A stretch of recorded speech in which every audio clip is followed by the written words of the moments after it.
All right, welcome to Talmudim Way and our 8th lesson in Revelation backgrounds. Today we'll be covering the letter to Pergamum. You may also hear the town's name as Pergamos or Pergamon with an N, and all those mean the same thing. I can tell you at the outset that this video is going to be a little bit longer. We just have a lot to say about Pergamum. And remember, if you need to, you can speed up in YouTube or Podbeam if you're listening to the audio if you want to go a little faster. Acts 17:11 says, receive the word with all readiness of mind, but search the scriptures daily to see whether these things were so. And this is what we want to do as Bereans. So we'll look at some of the background and how really Pergamum was the pagan center of that day. And then we'll look verse by verse through each letter. So one thing that stands out is that a typical letter has a judgment sandwiched in between two separate verses of praise and encouragement.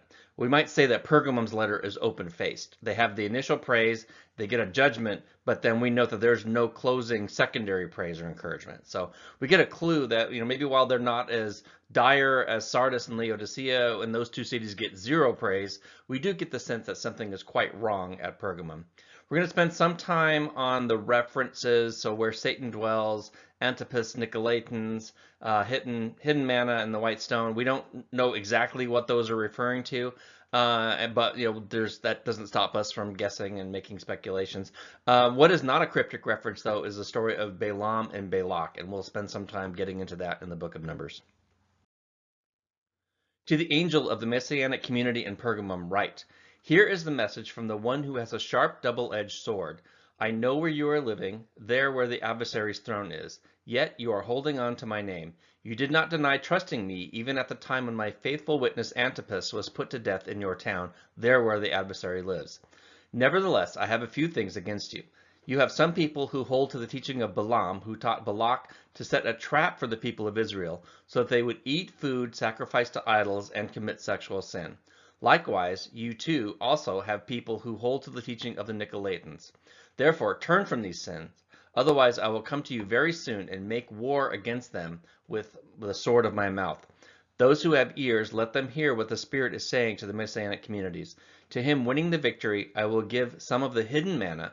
I will also give him a white stone on which is written a new name that nobody knows except the one receiving it.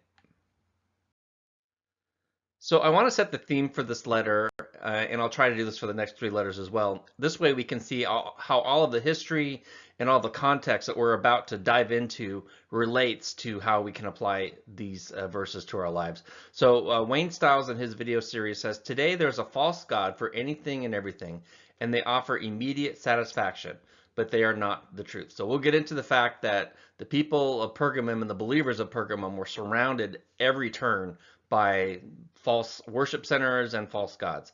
But I would say in contrast, Jesus doesn't always offer immediate satisfaction. He requires trust, faith, and obedience. And so that means we as believers must be willing to exchange a comfortable, instant gratification life today for the promise of, I would say, not just greater rewards, but eternal rewards whose significance we can't yet understand. So let's keep that in mind as we move forward. Pergamum is about 70 miles north of Smyrna, and archaeologists date the city back to the 3rd millennium BCE, so the foundings there. And they really owe geography to its importance, because just look, you can tell by this picture that it's very hard to attack pretty much going straight up a hill like that. The modern city is about 900 feet below, and that's the town of Bergama that's there today. So really it was just after Alexander the Great, so early 300s BCE, Lysimachus, who was one of Alexander the Great's generals, built a military fortification here called the Acropolis. And so that's really where the Roman, Greco-Roman period can date to that time. Lysimachus also built Ephesus, and as it turns out, those two cities would vie for power and status. And we'll have something humorous to say a little bit about that a little bit later. Ultimately, Ephesus, with its harbor, became the economic power, but Pergamum became the religious center. Here's a closer up view of the Acropolis, and you can see the theater, which is built into the side of the hill. It's actually very steep. It seats about 10,000, so smaller than the theater at Ephesus, but still quite significant, and just with using the geography, anyone at the top could easily hear someone down at the bottom. And then you can see all of the temples. This is just a few of them. The temple to Athena, the temple to Trajan, who was one of the emperors, and the temple of Dionysius, and then we'll look at some other ones a little bit later. The library was just massive. It had about 200,000 volumes, and it was barely second in size to the famous library at Alexandria, Egypt. And it's interesting, Wayne Stiles noted that after relations with the Romans and the Egyptians soured, the northern part of the Roman Empire didn't have any access to papyrus. So Pergamum is actually credited with developing the parchment that became the standard, the gold standard for writing medium of the day. According to Chuck Missler, Pergamum became the center of the official religion of emperor worship. And we've talked about that in the first two letters to Ephesus and Smyrna.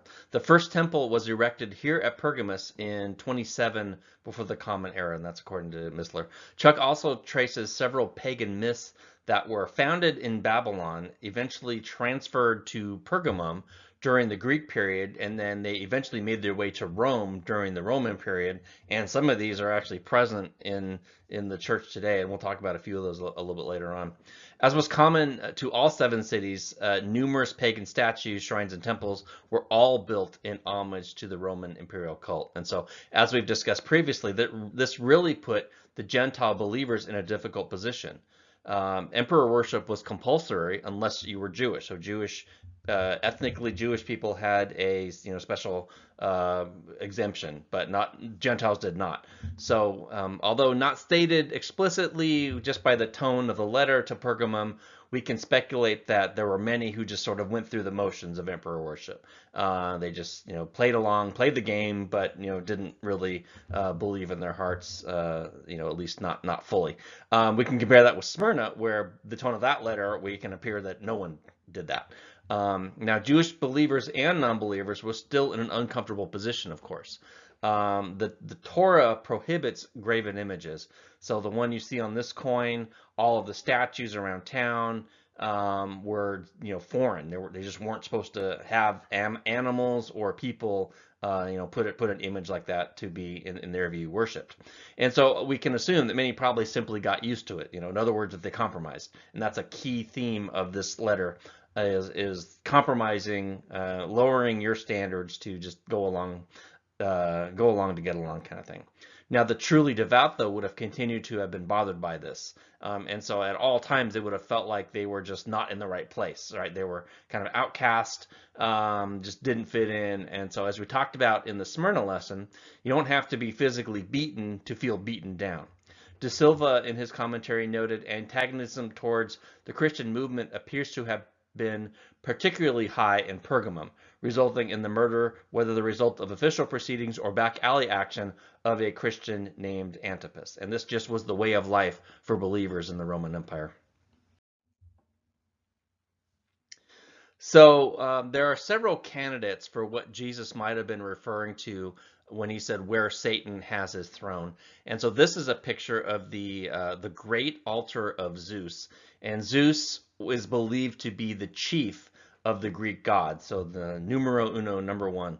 In Pergamum, there was just this massive temple, and in a first century Jewish mindset, he would be the chief of the false gods, which would make him equivalent to Satan. So people say, ergo, this is where Satan had his throne. When there's a temple to a god, that's where that god's throne is. And so again, this leads many to believe that this is what Jesus was referring to. Interestingly, the altar was moved by the Germans and is now in a museum in Berlin. It's interesting. It's kind of moved there. It is believed that Hitler had it moved. That's what's written in a lot of places, but actually Dr. Bolin notes it was moved much earlier than that, back in the 19th century. And then today in Pergamum, all we can see are the foundation and the stairs you can see that led up to the altar. Another candidate for Satan's throne might be the Escalapion in Pergamum. We'll talk a lot about this. This is really significant. Escalapius was a god who had healing and resurrection powers, by using the blood of Medusa. So we see some kind of the false Messiah imagery here, healing, resurrection, and blood. And so Medusa, if you remember, is the god that had the hair of snakes, and so the latter is how Asclepius came to be associated with snakes. He's almost always portrayed with Propylon, which is a snake who gave him healing powers. And so you can see the serpent imagery proudly displayed on this coin from Pergamum. Early medicine in those days was directly associated with serpent worship, and we could say it was much more superstition than it was science. And then I'll reserve comment on the state of medicine today and whether there's any difference or not with all of the the drugs that just change our behavior and that kind of thing.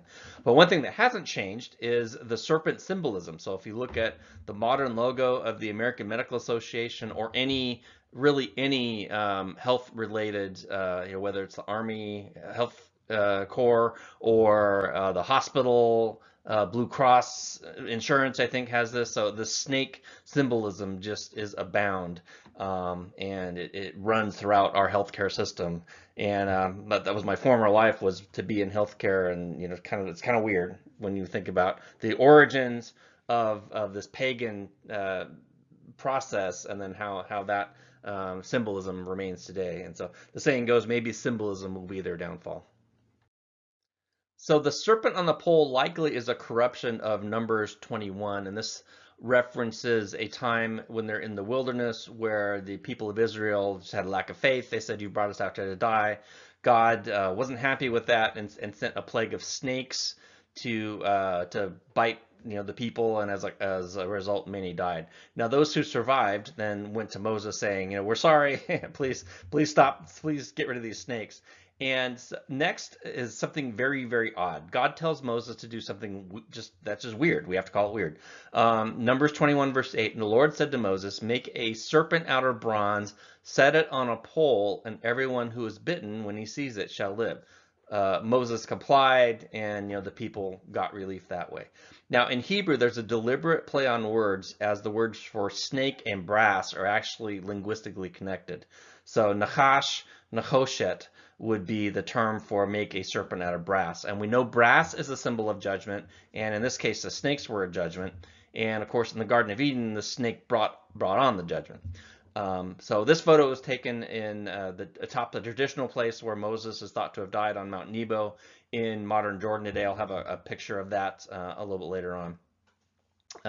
So what's interesting is that 700 or 800 years later, the original pole, I mean not the one in the picture, the original one, the one Moses built, is still around and had now become an item of idolatry. And this is the very thing that Jesus has against the assembly at Pergamum. So all this is somehow related. Probably, not probably, during his religious reforms, Hezekiah, one of the good kings, did what was right in the eyes of the Lord. And in 2 Kings 18:4, it says, "He smashed the bronze serpent Moses has made, for until those days the people of Israel had made offerings to it, and it was called Nehushtan." Again, there's that Nachash root word for brass. So a thing of brass is what it's called. And so in Walton's commentary on the Old Testament, he notes Nehushtan might have become a deity of healing. And so what started out as God ordained a God ordained procedure for healing, gets translated and malformed into a pagan system involving snakes and healing. So it's not too much to see that what started out as a legitimate symbol of God's healing had become paganized into what at Pergamum became the cult of Asclepius. Here's a closer up picture. So what would happen, and I'm getting this from Lancaster's audio, people in need of healing or medical treatment would travel to an Escalapion. This wasn't the only one, there are actually several of them. Archaeologists have identified about 400 of these. The largest of these was in Pergamum, though.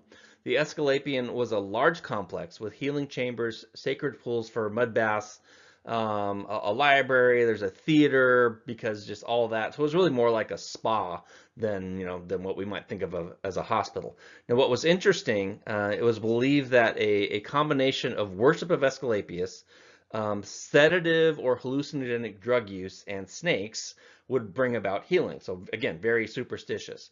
So again, something like an entertainment center, late 60s, hippie commune, hospital, pagan temple, spa, kind of all of that rolled into one. It was actually very famous. Emperor Hadrian was once a patient at the Escalapium in Pergamum.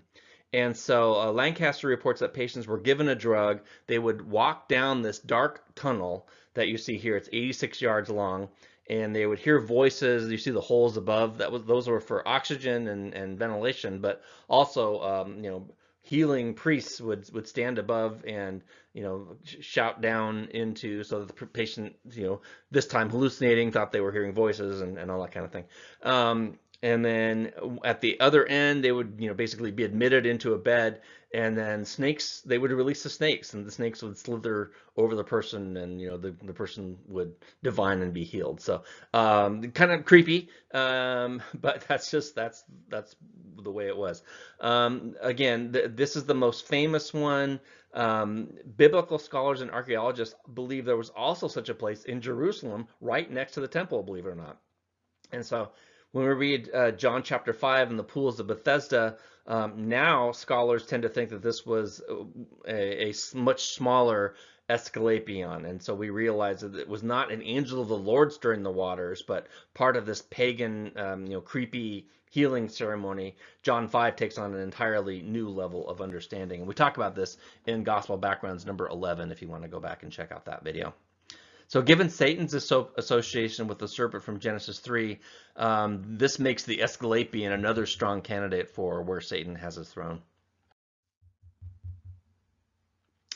Just real quick, after the New Testament, Bolin notes that an intense persecution of Christians broke out under the rule of Decius, who was one of those 10 emperors with state-sponsored persecution. But then the Edict of Milan declared Christianity, decriminalized. And then by 379, Christianity had become the state religion. So pagan temples were converted into churches. We'll talk a lot about that when we get to the church age theory at the very end of the presentation. So today, the present city of Bergama lies near ancient Pergamum, and Bergama has a population of around 20,000 compared to the 200,000 that were probably there during the Roman times. Now let's dig into the text. So, to the angel of the Messianic community in Pergamum write, here is the message from the one who has the sharp double-edged sword. So what does Pergamum mean? Literally, it means height or elevation, and we can see that based on the geography. It fits. Now, indirectly, it could be related to marriage, and this is where a lot of scholars come up with, this is the church that's married to the world. So you can hear the word gamy, and we get like monogamy or polygamy, and you can hear that in the word Pergamus. Now, in medical terms, per usually means through, like percutaneous would be through the cutaneous layer of the skin, or to perforate is to make a hole through. So in this sense, through marriage doesn't make much sense, but Pergamum could connote a strange or abnormal marriage, or one that is penetrated inappropriately, just like a perforation, a tear. And a literal sword is a weapon that could be used either offensively or defensively. We talked about that when we looked at the armor of God. The sword can protect, it can separate, and if necessary, it can kill. And Jesus, I think, does all of those things. So to the faithful, he wants to, excise, like a scalpel away what doesn't belong. And to his enemies, we'll see that later in Revelation, how he uses the sword there.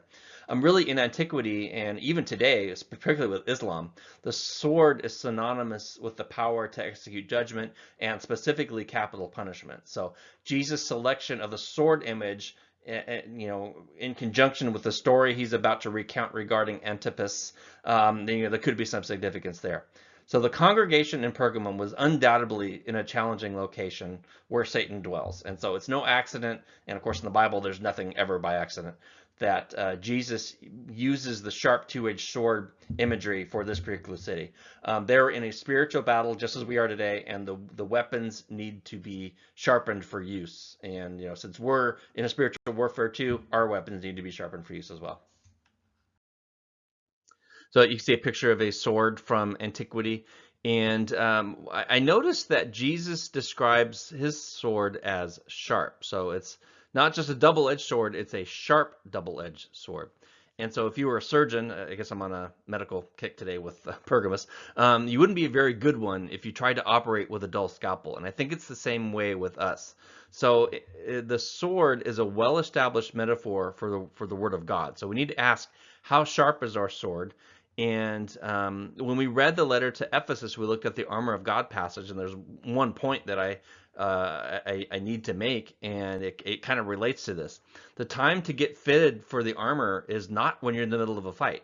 The time to get fitted is before the battle. So you want to make sure you are ready and armed up and everything fits and everything's working and your sword is sharp, before you get into a fight. I don't want to say it's too late, after that, but better late than never. But doing it before the battle is definitely the way to go. So we need to make sure our sword is sharpened before you actually need it. And so that comes from, doing things like what we're doing here, Bible study, devotional prayer, all of that regarding the armor of God, and just, getting our time filled with God and from God so that we can go out into the world and be effective. So we talked before in chapter 1 that many Christians believe that the double edges refer to the Old and New Testaments, but we just have to remember that when John was writing this, there was no New Testament. The beginnings of a New Testament are still over 100 years in the future from when John was writing. So more precisely, we could probably say it's the law of Moses on one side, and then the grace and the gospel of Jesus on the other. But as we talked about, they're not opposites. And we can see this in John 1:17. And I think King James really got it wrong when they put, for the law was given by Moses, but grace and truth came by Jesus Christ. Now that but is actually in the original. It's in italics because the word is not there in the Greek. And what they did was their interpretation was, law bad, grace good. Really, the two work together. And so some better translations would be the complete Jewish Bible, for the Torah was given through Moses, grace and truth came from Jesus the Messiah. ESV says basically the same thing. The law was given through Moses, grace and truth came from Jesus Christ. I think a even better translation might be, just as the law was given through Moses, grace and truth came from Jesus Christ. So you can't have grace and truth unless you have a standard, which is the law. And so I just like to be reminded that the opposite of law is not grace. The opposite of law is lawlessness. And we see that in 2 Thessalonians 2:8, right? The opposite of Torah is to be without the Torah, without the teaching of scriptures. The opposite of grace is not law, but the opposite of grace is disgrace. And so as we see in 1:16, 2:12, the other references where that we have the sword, law and grace are two sides of the same sword. So I think Jesus he's throwing down the law in these letters. I mean, there's no question about it. These judgments, and he's saying to repent, he's saying your behavior matters, but because of his grace, each letter ends with basically a promise of eternal life to the one who overcomes. So the two, they're not opposites. They work the same. We should always remember 2 Timothy 3:16 and 17. All scripture is God inspired, God breathed, and is profitable for teaching, for reproof, for correction, and for training in righteousness, that the men of God may be complete, equipped for every good work. And that's something to hang our hats on. I know where you are living, there where the adversaries or Satan's throne is, and Satan means accuser in Hebrew. Yet you are holding on to my name. You did not deny trusting me, even at a time when my faithful witness Antipas was put to death in your town, there where the adversary lives. And so we can see some references. Luke 21, you will be hated by all for my name's sake. Jude, for certain people have crept in unawares or unnoticing, who long ago were designed for condemnation, ungodly people. And so these are creeping into the fellowship. If we endure, we will also reign with him. If he deny him, he will deny us. And that's in 2 Timothy 2:12. There is on the website, I've got a little bit of a discussion about how in the earliest parts of the Bibles, the Satan in that appears in Job 1 and the serpent are actually two different beings, but then they get conflated into one. And it's a deep discussion, but I highly recommend Michael Heiser's book, The Unseen Realm, and he has a fascinating discussion on this topic. It really fits with a study of Revelation, so I highly recommend that book. And it's called The Unseen Realm by Michael Heiser. So you can see another god, Demeter. Demeter was the goddess of agriculture and fruit, and so her temple is on a terrace, and then you can see a better shot of the city of Pergamum. So again, we don't know precisely what Jesus was referring to when he said Satan's throne. Zeus, the temple, and the Escalapius, they would both fit. They're both good candidates. But Pergamum in general might be in view too. The city that was the epicenter of false religion, and really second only to Rome in that regard. Craig Keener notes that the local rulers were worshipped and revered first in Pergamum. And we talked about the emperor worship is reflected on coins.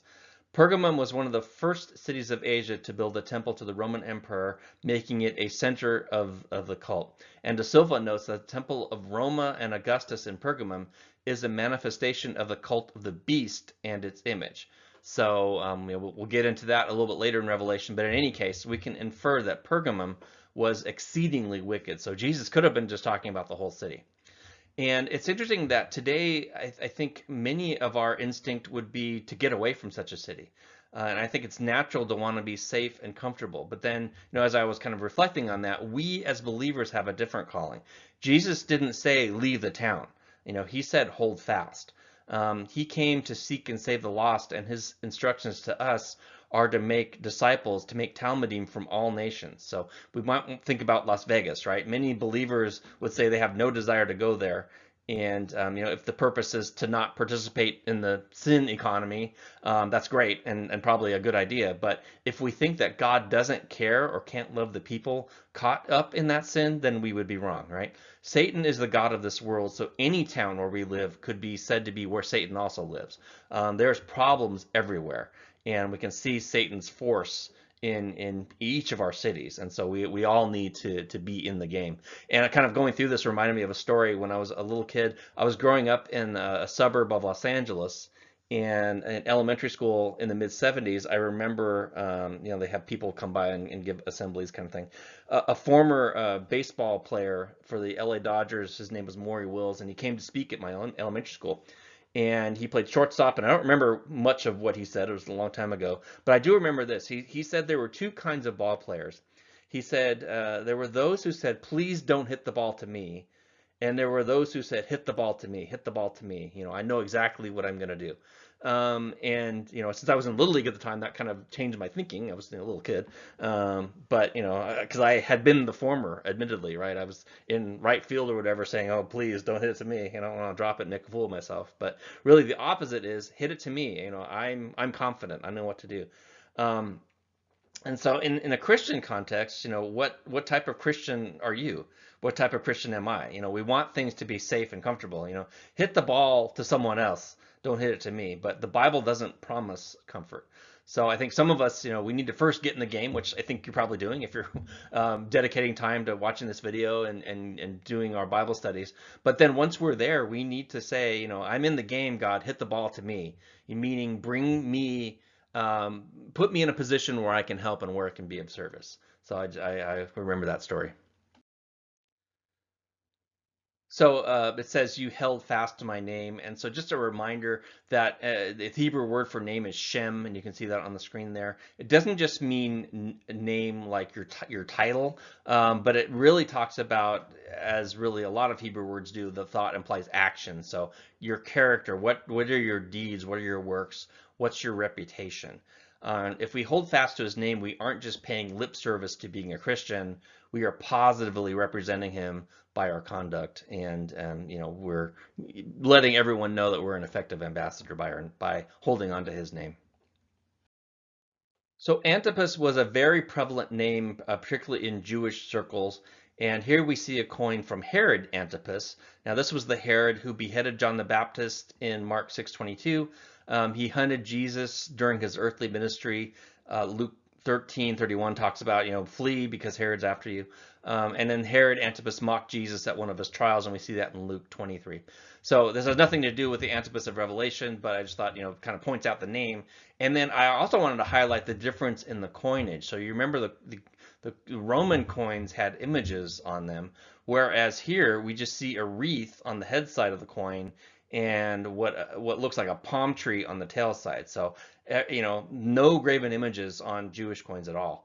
So every time a Jew in the diaspora, when outside of Israel touched a pagan coin that had a graven image, they were reminded that they were outcasts by just the day-to-day life. So just don't want to miss that, how much of outsiders believers were, Jewish and Gentile, living in these Roman cultures. So church tradition, written after the fact, holds that John the Apostle appointed Antipas as his bishop over Pergamum, and that he healed people and expelled demons. And so by doing so, he became a threat to the Escalapius cult and was put to death for that reason. As he was dying, he reportedly said, "Your faith in gods is a false one." And so he held fast to Jesus' name that way. Now, in some respects, we need to be a little bit skeptical because this legend almost fits a little too perfectly with the letter to Pergamum. So we can't discount the fact that some liberties might have been taken with kind of the legendary Antipas versus the historical Antipas. We're going to end part 1 here, and part 2 will pick up with the story of Balaam and Balak, which we really need some time to unpack. And so we'll see you on part 2.